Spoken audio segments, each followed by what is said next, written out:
English One-on-One. In this video, we will talk about reducing adjective clauses. Adjective clauses can often be reduced to phrases.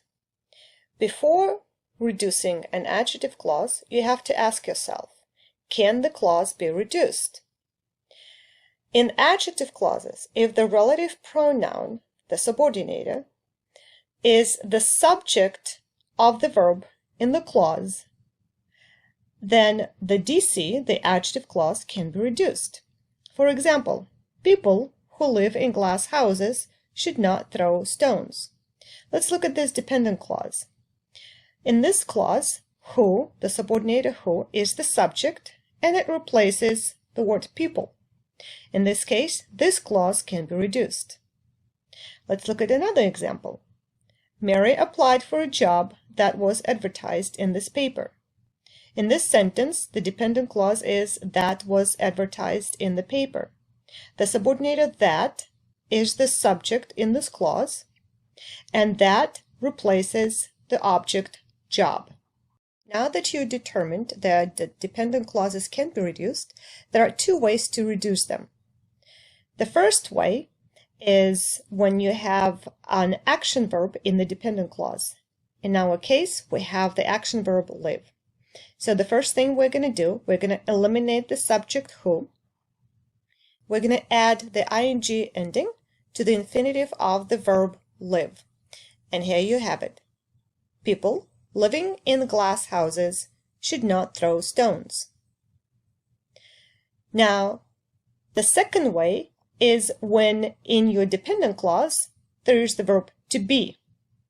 In this case, you also eliminate the subject, which is that, and you eliminate the verb to be, which is was, and you leave the rest of the clause.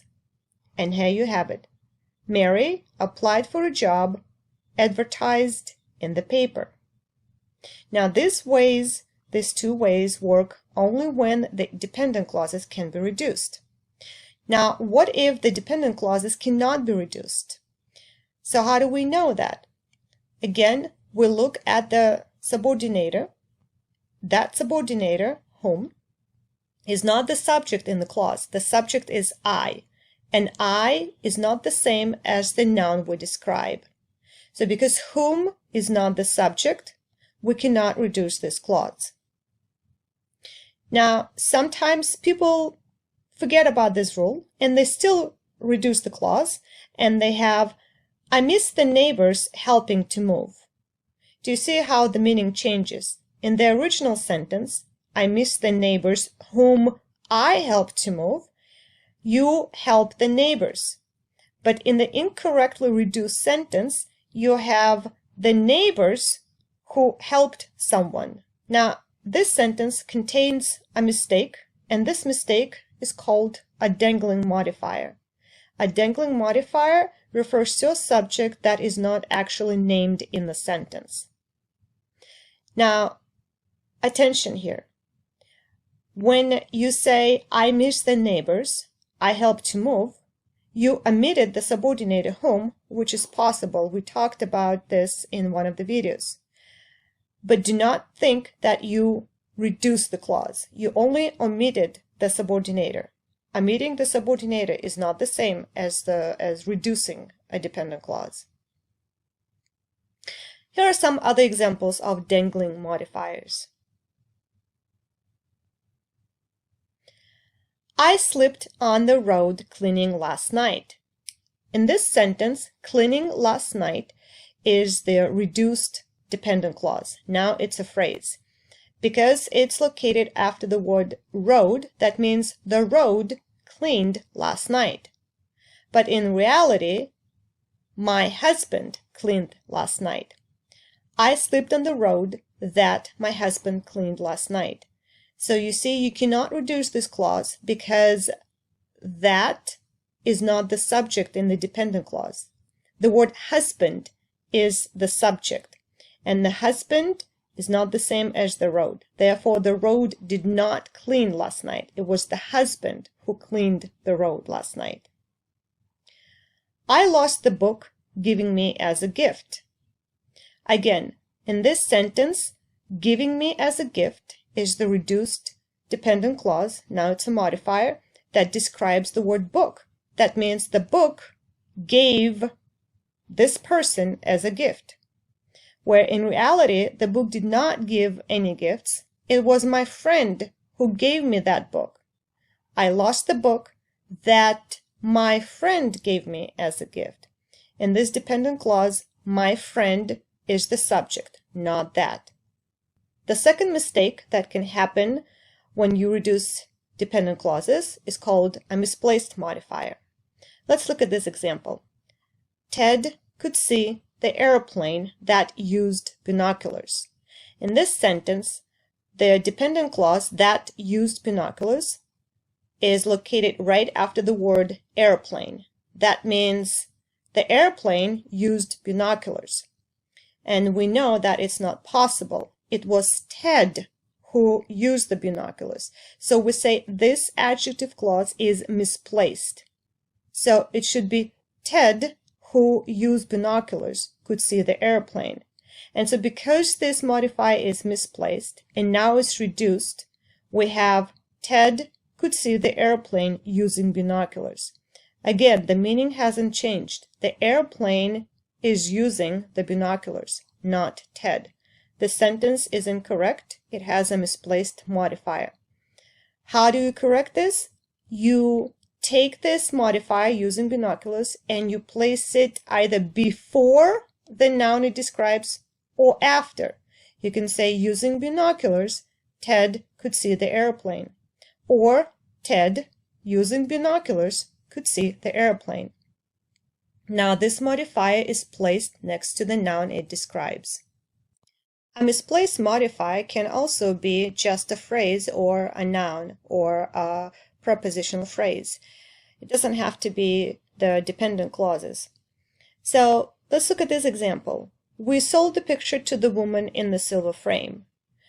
The prepositional phrase in the silver frame is placed after the word woman. That means the woman was in the silver frame. And we know this is not true because it was the picture in the silver frame. So this misplaced modifier has to come here right after the word picture. We sold the picture in the silver frame to the woman. The cowboy was thrown by the bull in a leather vest. Again, in a leather vest is placed right after the word bull. That means the bull is wearing a leather vest. It should be placed right next to the word cowboy. The cowboy in a leather vest was thrown by the bull. Now let's look at some other examples of misplaced modifiers. I spoke to the loan company after my lunch that was just hired a month ago. Now, according to this sentence, the dependent clause is located after the word lunch. Therefore, the lunch was hired a month ago. Obviously, you know that this is not correct, and it was the loan company that was hired a month ago. So this dependent clause is misplaced. It has to belong to the word company.